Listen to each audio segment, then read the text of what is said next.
Hi, this is Randy Wyckoff, the Dean of Public Health at East Tennessee State University, and it's my very real pleasure to welcome you to the first Leading Voices in Public Health lecture for 2025. I'm really pleased to be joined today by an old friend, Mr. Brad Stone. Brad and I worked together for a decade at the Food and Drug Administration, where he was a public affairs officer. He then moved on to Substance Abuse and Mental Health Services Administration, where he served another 10 years. And then he retired. And then over the last couple of years, I've been seeing really interesting and engaging videos that he's put together about the history of the Civil War and how it affected modern medicine, public health, and nursing. And that's the topic for today. So I'm really thrilled to be joined by Mr. Brad Stone. So please put your hands together and give him a warm welcome. Thank you for your virtual applause. I want to thank Dean Wyckoff and the university's School of Public Health for having me speak today. It's a great honor. I know some of you might be thinking, oh, is this just going to be another boring history lecture? Rest assured it will be, but not a conventional one. We'll have some added features, including your ability to win a fabulous life-changing prize toward the middle of the discussion. So try to keep awake till then. So with no further ado, let's begin. All right, I'm going to do a slide share here so that you all can see Brad's slides. There we go. Okay, and Dr. Wyckoff has kindly agreed to forward the slides. So first of all, I'm doing this to talk about how Civil War medicine, we'll go back a little bit, Civil War medicine really created the foundations for modern American medicine. Next slide, please. During this recorded presentation, if you have a question, just write it into that address. That will also be the address that you can use to, pardon me, answer my challenge question. And if you're the first person, you'll get it. All right, next slide, please. So some full disclosure stuff. I'm pretty well versed on this topic through a lot of reading and by volunteering at the National Museum of Civil War Medicine. But do I consider myself an expert on either the Civil War or medicine or anything else for that matter? Not really, but I hope to offer you some pretty good insight into the topic. And then secondly, my views are that of just mine. They don't reflect anyone else. Unless I say something really egregious or offensive, then you can attribute that to Dr. Wyckoff. Kidding. Next slide, please. One other thing I want to mention is that you'll notice during this talk, I focus pretty heavily on medical advancements made by the Union rather than the Confederacy. That's not to say that the Confederacy didn't make some notable advances in medicine, but because the Union had such tremendous advantages in terms of manpower, industrialization, resources, transportation, that they made far more of them during the war. The other reason I focus more on the Union is they kept far better and more extensive records about their medical achievements during the Civil War. And indeed, much of what we know about medicine during the Civil War, medicine during the Civil War, comes from an amazing document that was created by the U.S. Army following the war, shortly after it, called The Medical and Surgical History of the War of the Rebellion. That was their term for the Civil War. And that is made up in large part from Union Army records. There are a few Confederate medical records in there, but unfortunately, most of the Confederate Army's medical records burned during the fall of the Confederate capital of Richmond at the end of the war. So for all these reasons, again, most of the focus is going to be on Union medical developments. Next slide, please. Okay, so when we think of the Civil War, generally what we think about are some major issues that would come into play. First of all, of course, is the idea, would the nation remain whole or would it be torn apart? And then the other major issue, of course, is the issue of slavery. Would the nation finally live up to its principles of liberty and abolish the institution of slavery? These are the, two of the key aspects of the Civil War, but I'm going to introduce another one that sometimes we don't think about as much. Next slide. Thank you. And that is, the war was also an enormous public health disaster of cataclysmic proportion. Modern estimates have it that between 750,000 to 850,000 soldiers died in that war if you combine both sides. Now, what you have to remember is America at the time only had a population of about 34 million. So if you look at how that death total would compare to today's population, it comes out to be about 7.5 million Americans dying in a space of 4 years. By comparison, 407,000 people died during our next costliest war, which is World War II. And in fact, if you took all our other major wars and combined the death totals from all of them, it still wouldn't equal the number of lives lost during the Civil War. Next slide, please. So when we look at the Civil War and we look at how well medicine was prepared to deal with it, we have to consider a number of things. And one thing that is not true is many people think that medicine during the Civil War, and indeed before the Civil War, was akin to what it had been back in the Middle Ages, very primitive. That's not true. Even before the Civil War, in the early part of the 19th century, there were some notable changes going on to medicine that helped, forward it into a more modern era. One of the most notable is that medicine moved away from what was known as the heroic era of medicine, which had existed for centuries before. That was the idea that your health was governed by what they would call a balance of humors or liquids in the body. And what that often resulted in was that when someone was ill, the go-to approach to making them feel better was engaging in bloodletting, which we now know really isn't very helpful at all. Well, by the early part of the 19th century, both in Europe and the United States, they're moving away from that school of thought, which is a big milestone in and of itself. But that said, in many ways, America was still a backwater nation when it came to medicine. For one thing, America lacked any kind of national accreditation standards for any of the medical professions, including who got to be a physician, or what they would call in those days a surgeon. And in some cases, some states did not require any formal medical education at all. The other problem is, even if you went to a medical school, their quality varied greatly. Again, no standard accreditation across the nation for what could be a medical school. Some were good, but many of them just involved giving a series of rote lectures that would last for about 6 months. And another big problem is virtually all the states banned access to cadavers. So if you really wanted the best education, then you had to go to Europe, places like England and France. Another big problem, America had no integrated hospital systems. Indeed, relatively speaking, hospitals were few and far between. They were generally only used by those at the lower socioeconomic level. If you were well-to-do, you'd have the doctor come to your house. One of the reasons for reluctance to go to the hospital is that they were generally very dirty, poorly run, and many people just considered them, somewhat accurately, to be a place you go to die. Another problem was there were no established systems for mass casualty evacuation and treatment, not only in the military, but also in the civilian sector. And there was very little understanding on both sides as to what it took to properly clothe, shelter, feed, and maintain the health of a large army in the field.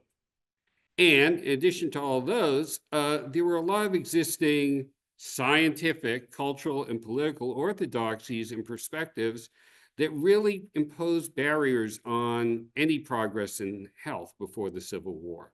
Next slide, please. Another major factor is that both sides were kind of in denial about what a civil war would really mean. There's a lot of talk about an impending civil war in the years leading up to it, but no one really wanted to deal with what it would entail. America had no experience in dealing with a war of this scope, both in terms of its size and its duration.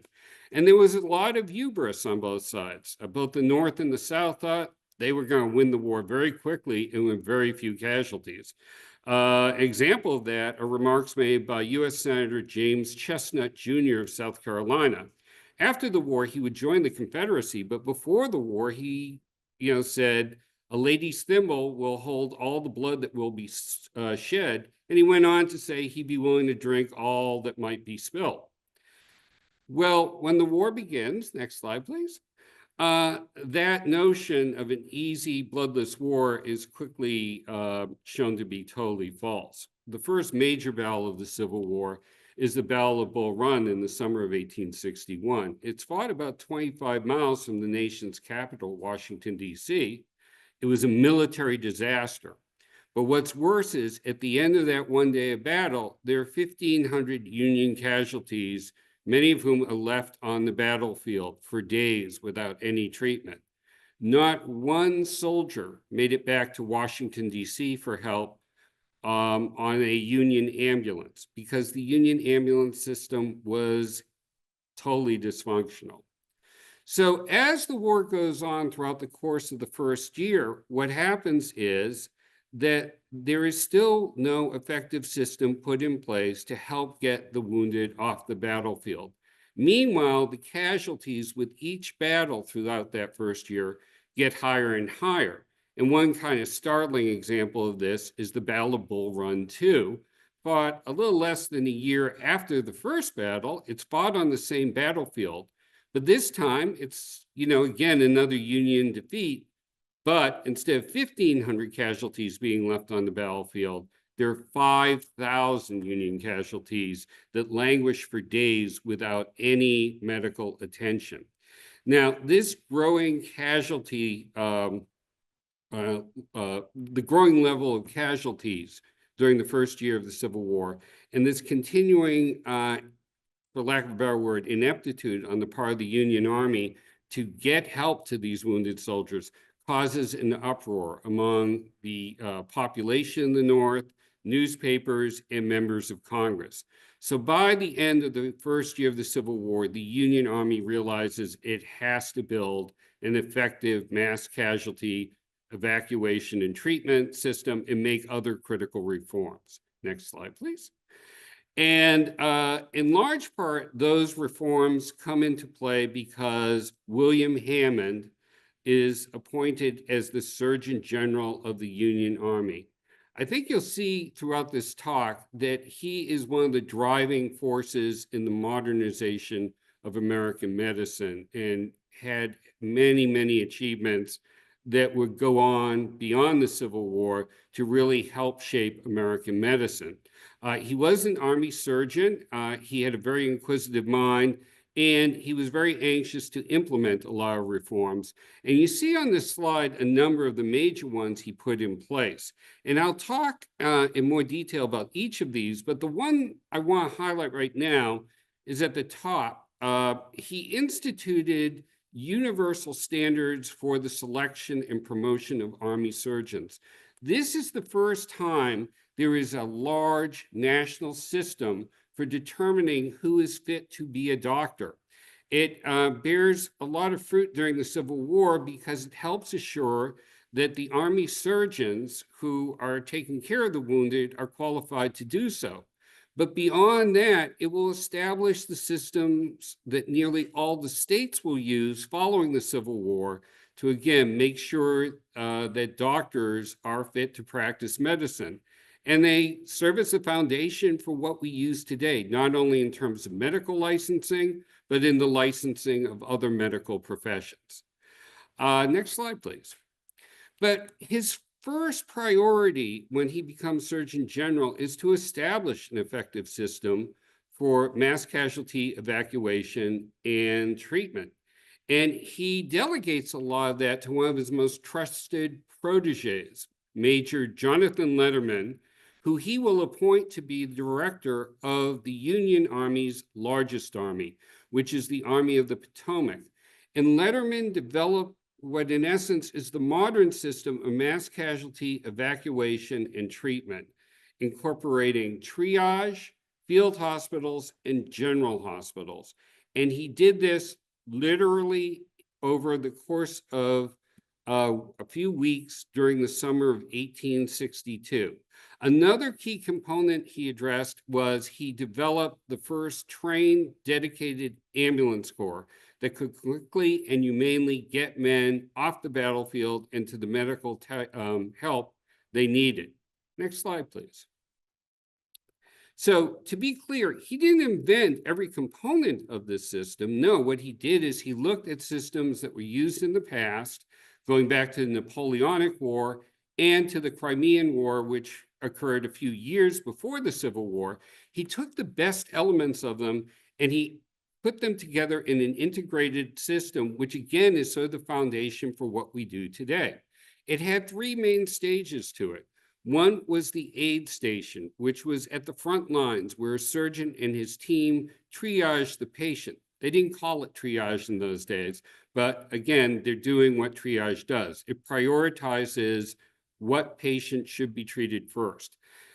Secondly, if a patient needed immediate medical attention, they'd be loaded onto an ambulance and taken 2 miles or so behind the battle zone to what was known as the field hospital, where that wounded soldier received emergency surgery. And if they survived that surgery, they would go on to the final stage, which is called the general hospital, usually located well behind the battle lines, normally in the metropolitan area, where the patient would receive long-term comprehensive care. Next slide, please. So now we're going to do a little demonstration at the field hospital. And the reason why I'm focusing on it at this point, well, there are a number of reasons. First of all, it is kind of the critical point in the Letterman system, because it is the point at which you may receive that life-saving operation. Secondly, I think it's the point where in the system which highlights the major advances being made in medicine during the Civil War, but also shows some of the remaining shortcomings of Civil War medicine. It's also kind of the iconic vision of Civil War medicine most people have, because it's the one featured in most TV and movie depictions of Civil War medicine. And because of that, it's sometimes the part that leads people to have big misconceptions about Civil War medicine.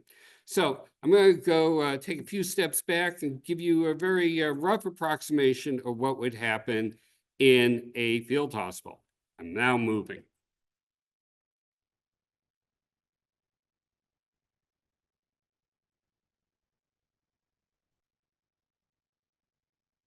Okay, so here I am at the field hospital.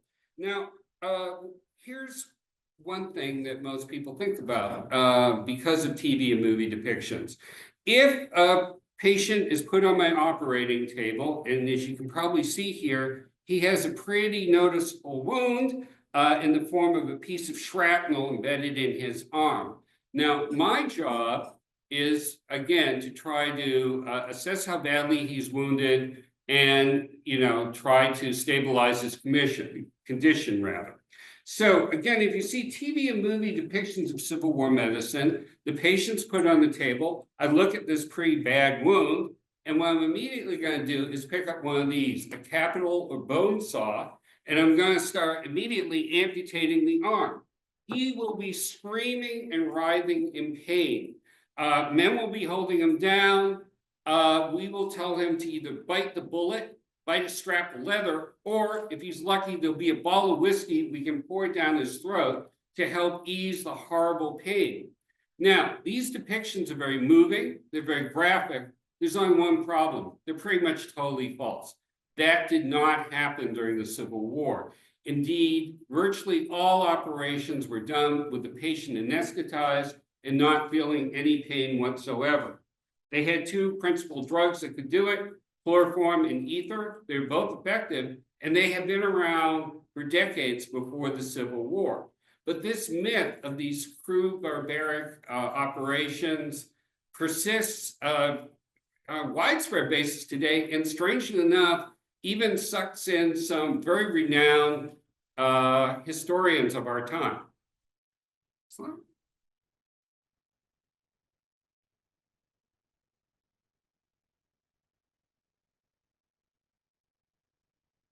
Next slide, please. Hold on, some technical difficulties, but we'll get there. Let's see.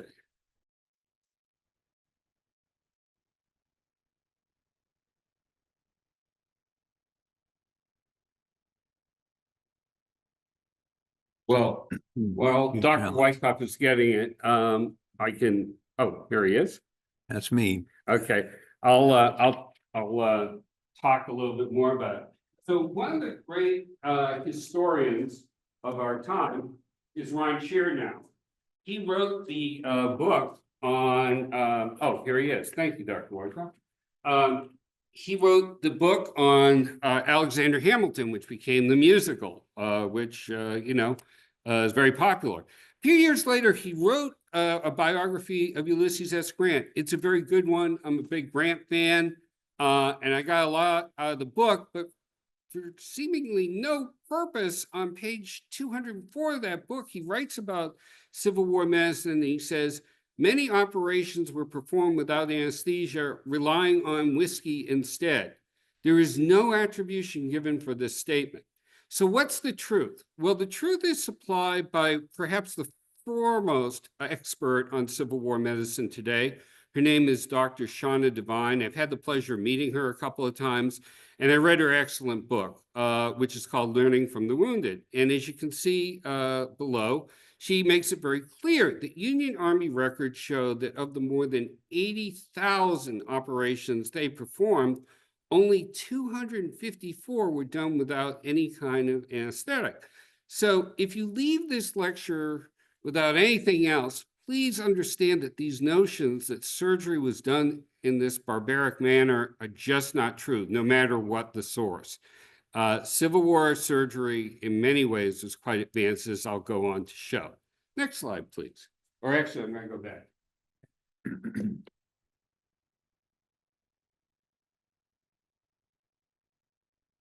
All right, so we're back in the field hospital. Again, my job as a surgeon is to assess how badly he's wounded and try to stabilize him so he can get to the final stage, which is the field hospital. So you seem to me, even though I'm not seeing you in person, to be some extraordinarily bright people. So you probably guessed he's not my first patient in the field hospital. Now, what I see here is a wound consisting of a piece of shrapnel deeply embedded in his arm. So in those days, how did you determine how badly someone was wounded? They didn't have x-rays or any kind of fancy diagnostic equipment. Well, basically, you had to probe the wound. Now, you know, a surgeon did have instruments, you know, things like this, that they could use to help do that. But during a major battle, you may only have a few moments to really figure out how badly he's wounded. So very often a surgeon is just going to use his hands, his fingers. Now, maybe you're saying, well, you can't do that. It sounds horrible. Now, rest assured, I'm going to give this a thorough Civil War cleaning. So please pay close attention. Here goes. Okay, they're clean. So again, rather than take forceps with something like this, I'm just going to go and pull a piece of shrapnel out. And then I'm going to examine the patient by sticking my finger in, feeling around, looking around. Now, if I see the following things, I know what I'm going to have to do. If the bone is badly shattered into many pieces, and or let's say the damage done to the artery and veins is beyond my ability to repair them, or if there's so much shrapnel in there I can't get it out, or if there's so little arm left, there's nothing for me to work with, well, then I will have to amputate. And that's the thing that TV and movie depictions sort of get right. There are a lot of amputations done during the Civil War. And in fact, it's the most common outcome of many Civil War operations. That said, it gives rise to another misperception about Civil War medicine. The doctors were butchers, bad doctors, just eager for no apparent reason to do amputations. That's totally false. The thing you have to remember about the Civil War is it was fought fully 75 years before the advent of modern antibiotics. So they learned pretty early on that under the conditions I just mentioned, unless you remove the affected body part, the patient will die from gangrene or sepsis. So they became very good at doing amputations and doing them very quickly, on average in 14 minutes or less. And in the vast majority of cases, they saved the patient's life. And I've talked to a lot of modern trauma surgeons and nurses, and they are amazed at how similar the techniques that they used back then are to what we use today. So far from being butchers, they are very skilled surgeons. And again, they literally saved tens of thousands of lives through these amputations. So I painted a pretty, I think, uplifting view of what's occurring in these field hospitals during the Civil War. But here comes my challenge question. Do you notice anything not going on that you would really like to have happen if someone was about to do surgery on you?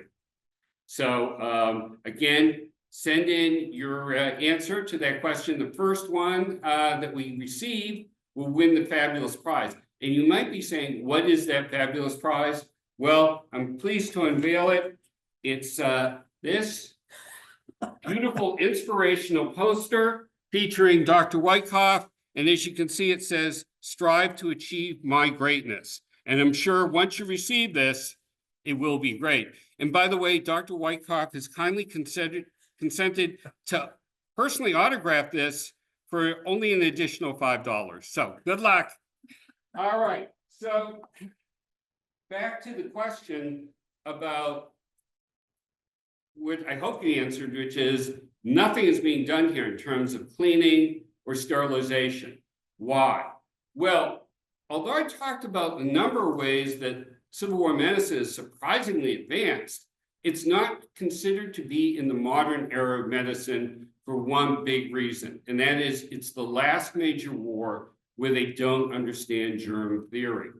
Ironically, germ theory, the understanding that germs cause the transmission of disease, will start to happen a few months after the Civil War, when famed surgeon Joseph Lister will make that connection. But during the Civil War, they have no idea that germs cause the transmission of disease, and therefore they don't take any measures to protect it or prevent it.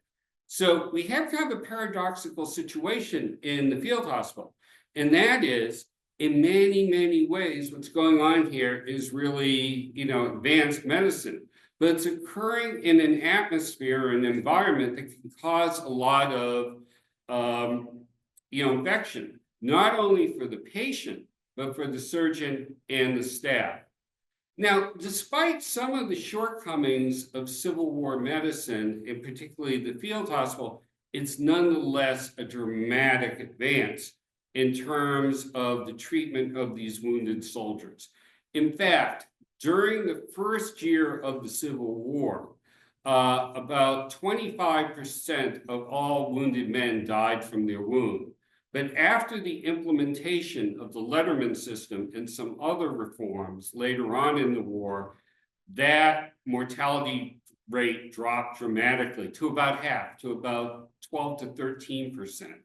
So again, amazing accomplishment. But don't take my word for it. Next slide, please.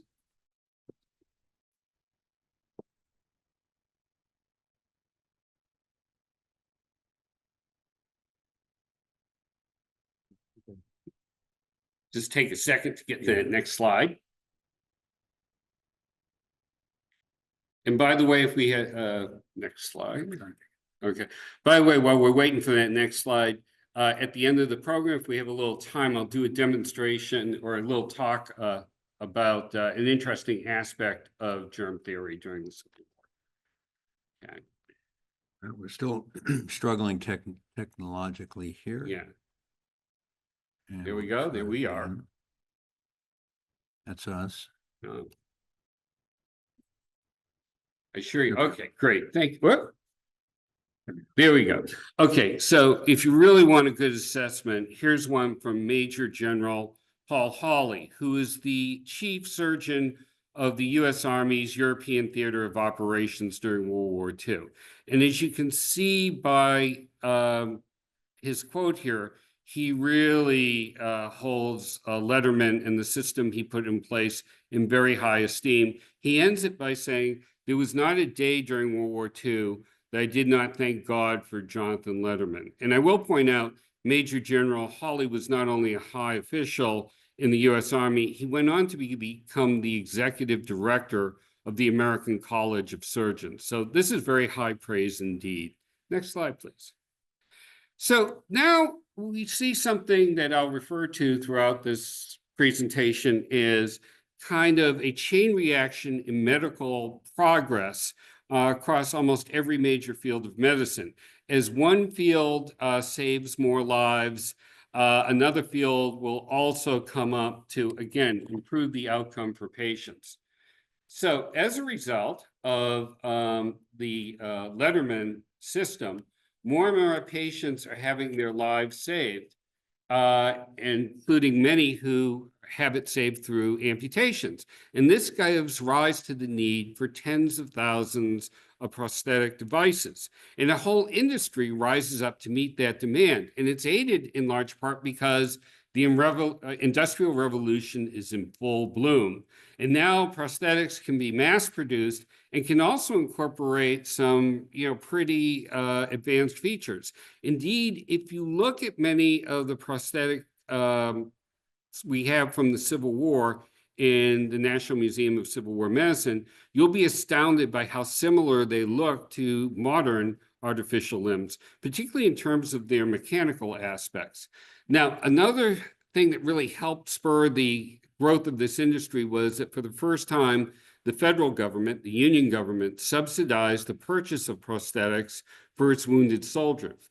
Now, Confederate soldiers weren't so lucky. They were in rebellion against the federal government, so they didn't get their artificial limbs paid for.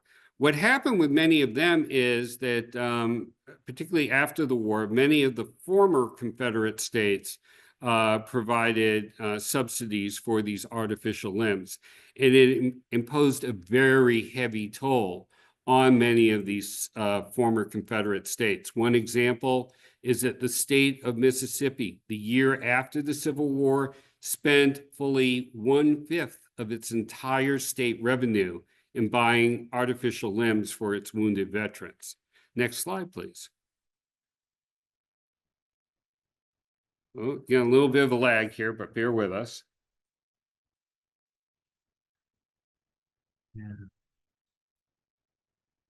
I apologize. This is one of those things I don't know why it periodically stops working. But here we go. So another area or areas that start to take off during the Civil War is the field of pharmacy. Now, for the first time during the Civil War, there is a national market for pharmaceuticals, and it comes in the form of the Union military. They have to equip over 3 million soldiers and sailors with medicines, and they have the money to pay for it. So entrepreneurs with pharmaceutical skills start to, build these massive companies. Indeed, some of the companies that arise during the Civil War are still with us today, such as Pfizer and ER Squibb. And again, they got their start through landing enormous contracts with the Union military.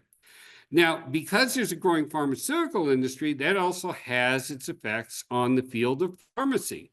And now a lot of pharmacists are being employed by the Union Army to become what are called medical purveyors. They're responsible for making sure the quality of the products that are being bought by the Union Army and Navy.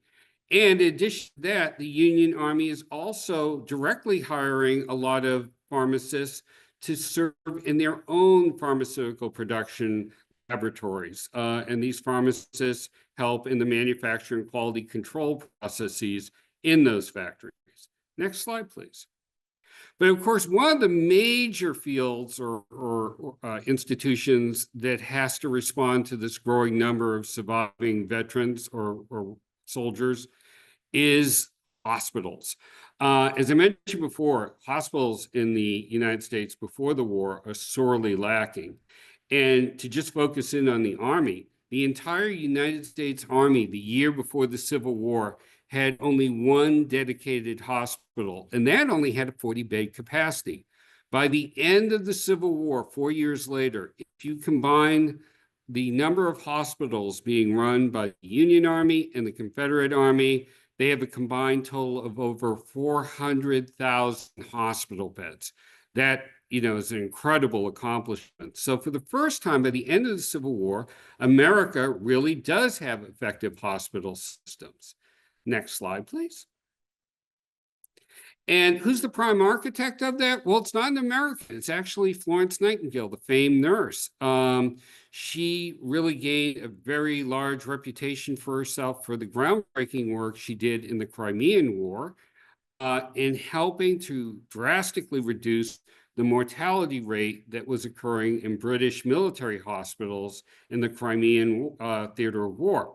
Her innovations were very successful, but what really helped give them more impact was she was one of the first people to really master the growing field of statistics. She could prove that the reforms that she made really helped in, producing dramatic results. And as a result of that, she's really seen as one of the most influential figures in terms of hospital design and management. Now, one of the things that she promoted was one of the prevailing views of medicine at the time. It was called miasma theory. The idea behind miasma theory is that disease could be spread by bad air or noxious fumes that came from places like swamps, crowded cities, or sewers. Today, we know that's not the case, but it seemed perfectly rational back then, because if you looked at where disease clusters occurred, it very often was near those types of places, which also emitted very noxious fumes. So the theory was not right, but it did have some upsides to it from our perspective, because what it said is that the best way to prevent or at least counteract miasma was to expose people to fresh, clean environments that promoted healthy air. And the way you do that is by keeping things very clean and very sanitary. So both her ideas about hospitals and how to maintain them in terms of sanitation would be very influential for both the Union and Confederate medical authorities. Next slide, please. Oh, pardon me. Can we go back 2 slides?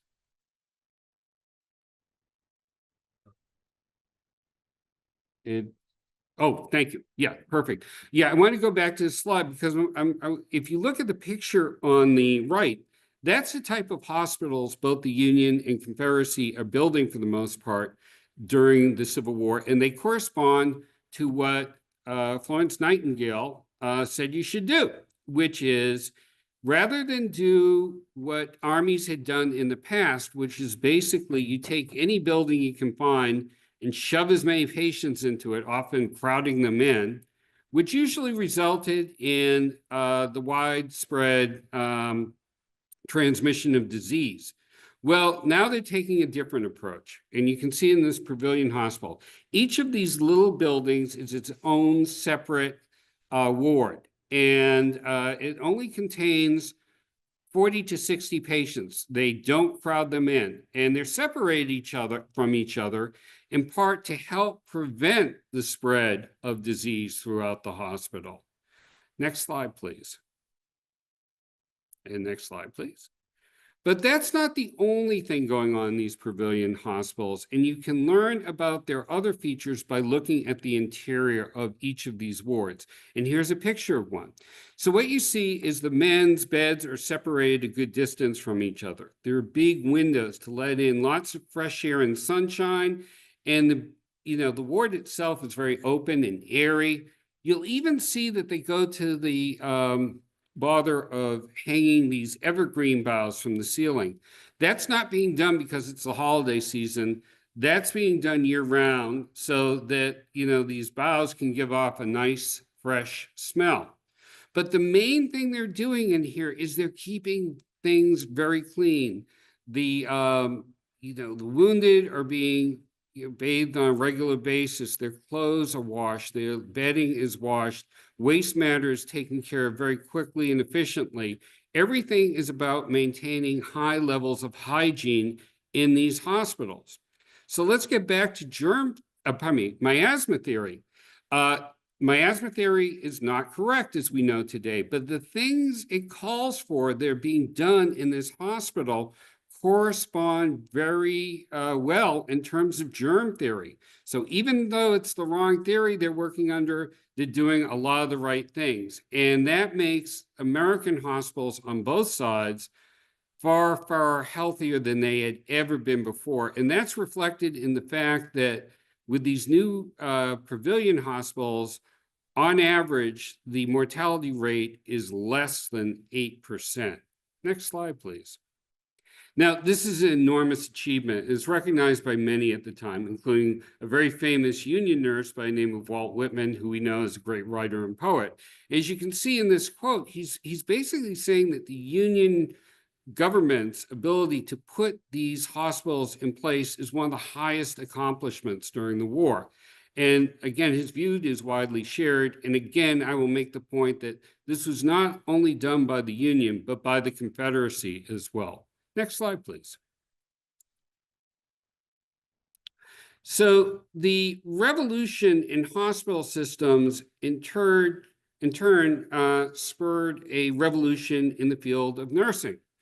You can build these wonderful pavilion-style hospitals, and you can have these aspirations of keeping them very clean, but you need a workforce that can really do it. And going into the Civil War, there's a big problem. More and more men have to go to the front lines. They're not available to become nurses. Now, up until the Civil War, it was not permitted for women to serve as nurses in military hospitals. In fact, we're talking about the Victorian era here. And it was frowned upon for women to do anything in the field of medicine. But the necessities of the Civil War quickly break down those barriers. And very early on in the war, women are not only encouraged to become nurses, they're actually actively recruited to do so. Next slide, please. Indeed, the Union, again, very early on in the war, the summer of the first year of the Civil War, will appoint Dorothy Dix to be the first superintendent of Army nurses. And her background was that before the war, she was a very strong advocate for the rights of the mentally ill. She gained a lot of esteem and very prominent connections because of that effort. And this is a truly milestone moment in American medicine, because for the first time, they're not only recruiting women for the field of nursing, it's really the first time that women are recruited for any medically related activity. So Dorothea Dix, through her perseverance, is by the end of her tenure able to recruit a force of over 3,000 women. But that only represents a small part of the number of women who will eventually serve as military nurses for the Union, which is about 21,000. And the Confederacy, which is about the same number. Now, at the beginning of this recruitment effort, nurses were, particularly in the Union, the attempt was to only recruit nurses from the higher levels of society. But as the needs of the war went on, by the end of the war, women from all backgrounds are serving as nurses in both the Union and the Confederate military hospitals. Next slide, please. And among the more noteworthy ones were people like Clara Barton, who would go on to be one of the founders of the American Red Cross, Harriet Tubman, who we know, of course, for her efforts to free enslaved people, and Louisa May Alcott, who would go on to become a great writer. Women, by the end of the war, are not only seen as excellent nurses, but many of them will go on to become hospital administrators. And that's true in the case of Clara Barton and Harriet Tubman. Overall, their service really transformed nursing into a very skilled, woman-dominated field that becomes very highly respected as a key element of a healthcare system. Next slide, please. So I've talked about a number of amazing accomplishments that were put in place, particularly to deal with the battlefield wounded, but they don't really deal with the major killer of the Civil War. Next slide. And that is disease. Disease kills far more men than what goes on in the battlefield. In fact, as you can see from this New York Times quote, roughly speaking, for every one soldier that dies of a bowel-related condition, 2 die from disease and illness. And next slide, please. And these deaths are occurring, for the most part, in the Army camps between the battles. And they're dying from things that we just don't really see in the United States today. Things like dysentery, typhoid, malaria, tuberculosis. Why are so many men dying in the camps during the Civil War? Well, for a number of reasons. One, it's just the state of medicine at the time. Many of these diseases, they don't really know the cause or the treatment for these conditions. Secondly, there is a problem that a lot of the men that are called up for both armies come from rather rural locations. They don't have built up immune systems. They had never been exposed to large numbers of people before. And for the first time, all of a sudden they're shoved into an environment where they're surrounded by tens of thousands of people. But the biggest cause is believed to be the fact that, particularly early on in the Civil War, many of these army camps were just breeding grounds for disease because of the terrible sanitary conditions and overall living conditions of the men. Next slide, please. These camps are so bad, and the problem of disease spreading through them is really even beyond the capacity of the Union government to address. And so from the very early outset of the war, it really falls in large part to the private sector, the private charitable sector, to deal with this. And prominent union citizens formed what's known as the U.S. Sanitary Commission. It's a privately run charity made up of some of the highest levels of society. And they're able to raise massive amounts of money for badly needed medical supplies for the Union Army. And they also have the wherewithal to figure out ways to get this material where it's needed, both in terms of hospitals and to the front lines.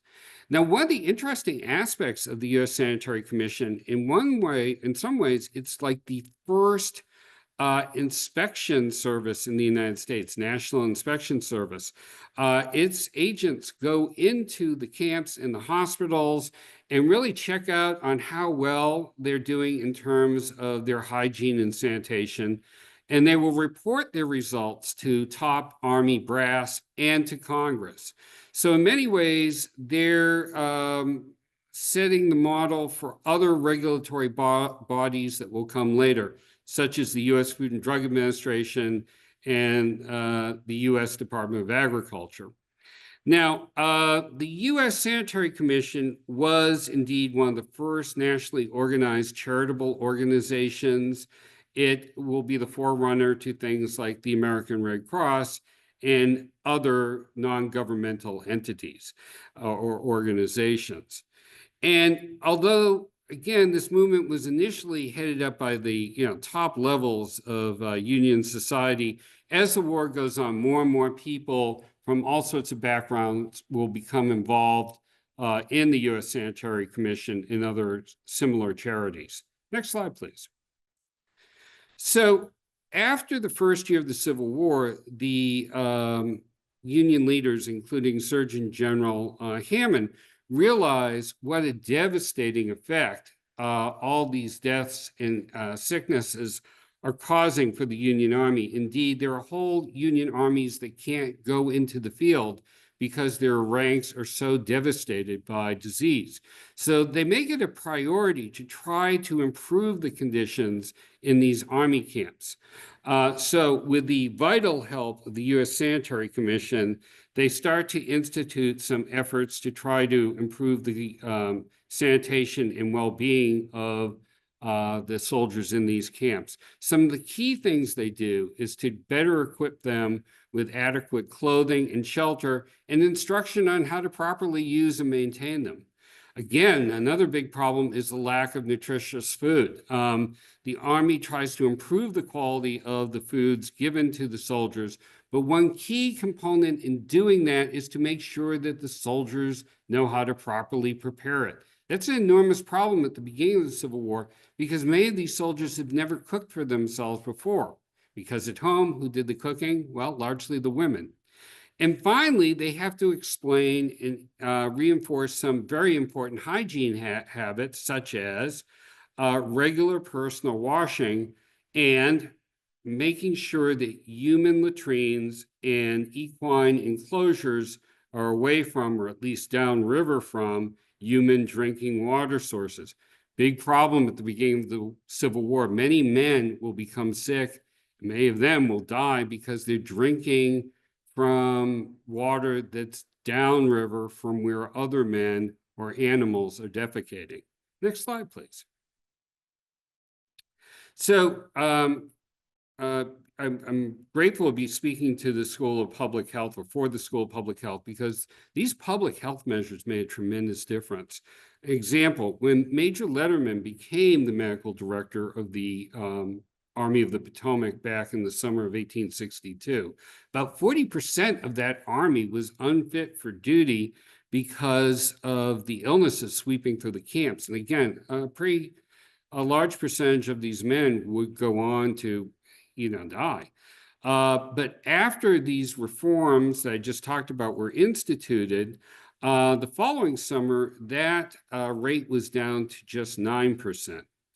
So the ongoing work done by the Union Army and groups by the U.S. Sanitary Commission in instituting just these basic public health measures, many experts believe was probably the most important and life-saving work done during the Civil War. Next slide, please. Now, before I conclude, I just want to go over some of the other notable achievements Surgeon General Hammond implemented in their lasting effect.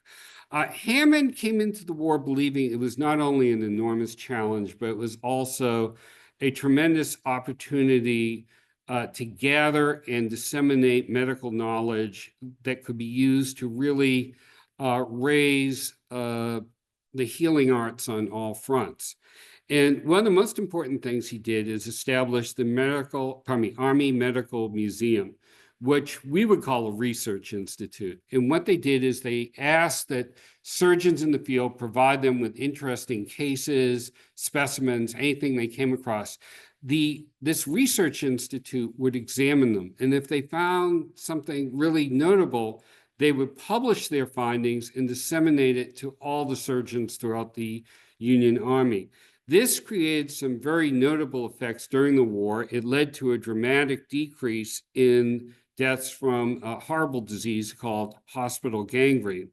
But its long-term effects were even greater.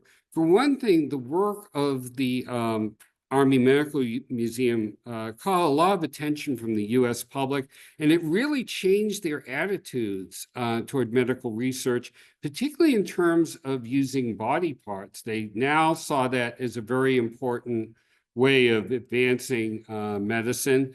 And indeed, following the Civil War, many of the restrictions that were placed in the states about using body parts were lifted. And for the first time, medical schools following the Civil War could get access to cadavers. The other thing is that this is really the first large-scale national research institute of its time, and it would pave the way for future ones, such as the Food and Drug Administration, the National Institutes of Health, and the U.S. Centers for Disease Control and Prevention. Next slide, please. And the Army Medical Museum still exists today. It's now called the National Museum of Health and Medicine, and it remains a vast repository of military medicine that covers the entire history of our nation. The other thing that occurred in the Surgeon General's office during the Civil War is they vastly expanded their library. That library today is known as the U.S. National Library of Medicine, which is the world's largest medical library. And then there's also the Uniformed Services University of the Health Sciences, which is the military's academy for the health professions. That incorporates a lot of Civil War medicine history in its curriculum. And in fact, each year, students from all of its disciplines visit the Antietam battlefield to learn how the lessons of the Civil War apply to medicine today. Next slide, please. So I painted a pretty good picture of what happened during the Civil War as a result of standardizing things at the national level, creating new institutions at the national level, and making the case that they help really, aid the progress in medicine that occurred during and after the war. That's all true, but a few cautionary notes. Some of this growing institutionalization wasn't always beneficial. And indeed, in some cases, like dealing with certain social barriers to various racial or ethnic groups, or with the question of maintaining medical orthodoxies that were based on just tradition, some of these arising institutions not only didn't help in breaking down barriers against such things, they actually, unfortunately, in some cases, reinforced these problems. And one of the classic examples of this is what happened to William Hammond himself. Hammond, during the middle of the Civil War, called for the discontinuation of mercury-based medicine because he thought it was very dangerous and really offered no benefits. And he was right in that. But at the time, much of the growing medical establishment was very highly vested in the use of mercury-based drugs. And they based that commitment to it on the fact that it had been used for a long time before, so it must be effective. Well, that was, proved to be wrong. And you can see some of the effects in the upper right-hand panel there. I can, assure you that in many cases it caused horrible damage. But nonetheless, groups like the American Medical Association viciously attacked Hammond for his decision. They were joined by a publication that would later be known as the New England Journal of Medicine, and other establishment elements also joined in on the attack, such as the New York Times, which said Hammond will be remembered only to be loathed. And their attacks were a big contributing factor to Hammond having to leave the Surgeon General's position. Another problem with many of these emerging institutions is that following the Civil War, they were very reluctant to accept germ theory. Indeed, for a decade after the Civil War, most of mainstream American medicine did not incorporate germ theory. And that can be seen in the painting on the lower left called the Gross Clinic.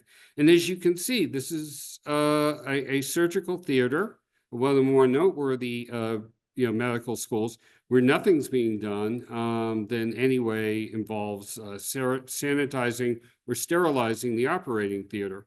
The other painting on the right-hand side, ironically, they were both done by the same artist, shows what's happening 15 years later, when finally the American medical establishment has adopted germ theory.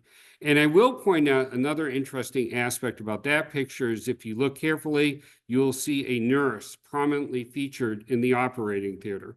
So at least there you see that, there is growing esteem for the contribution made by nurses in medicine. Next slide, please. So finally, I'd like to say, despite some of the drawbacks I just mentioned, and despite the fact that the Civil War was an enormous tragedy, in terms of the lives lost and shattered. Nevertheless, it was in many ways a golden age in advancing American public health. And indeed, it would lead to improved national standards and heightened professionalism in all the major fields of medicine, not only for physicians, but for nurses, pharmacists, medical research, hospital administration, and public health management. And the progress that was made during the Civil War was captured the attention of the public and really moved them to believing that it was important to commit to the to broaden resources and support for improving the nation's healthcare systems. So in general, the Civil War really left a lasting legacy to almost every fundamental aspect of American medicine in terms of its medical systems, institutions, practices, and by extension, has become part of our everyday lives. Next slide, please. So it's been a real pleasure to do this presentation. These are some of the sources I've used. I recommend that you look at them and you'll gain some good insight into this topic. Next slide, please. If you want to contact me, please feel free to do so. With that, I thank you for listening to this presentation. And again, I want to thank the university for giving me this wonderful opportunity. Good day. Well, Brad, we can't thank you enough for that magnificent presentation. There will be a life-changing gift for you as well. Oh, I can't wait. Really, thank you all. And remember, if you have any questions for Mr. Stone, if you send them to my email address, that's wyckoff, WYKOFF, @etsu.edu. I'll forward him to Brad. I'll forward your questions to him, and hopefully he can answer them in real time. Thank you for listening. Our next Leading Voices this semester, the only other one this semester, will be on March 24th. That's a Monday. We'll have Ms. Gail Manchin, who's the federal co-chair of the Appalachian Regional Commission. So until then, thanks again to Mr. Stone, and look forward to seeing you all in the very near future.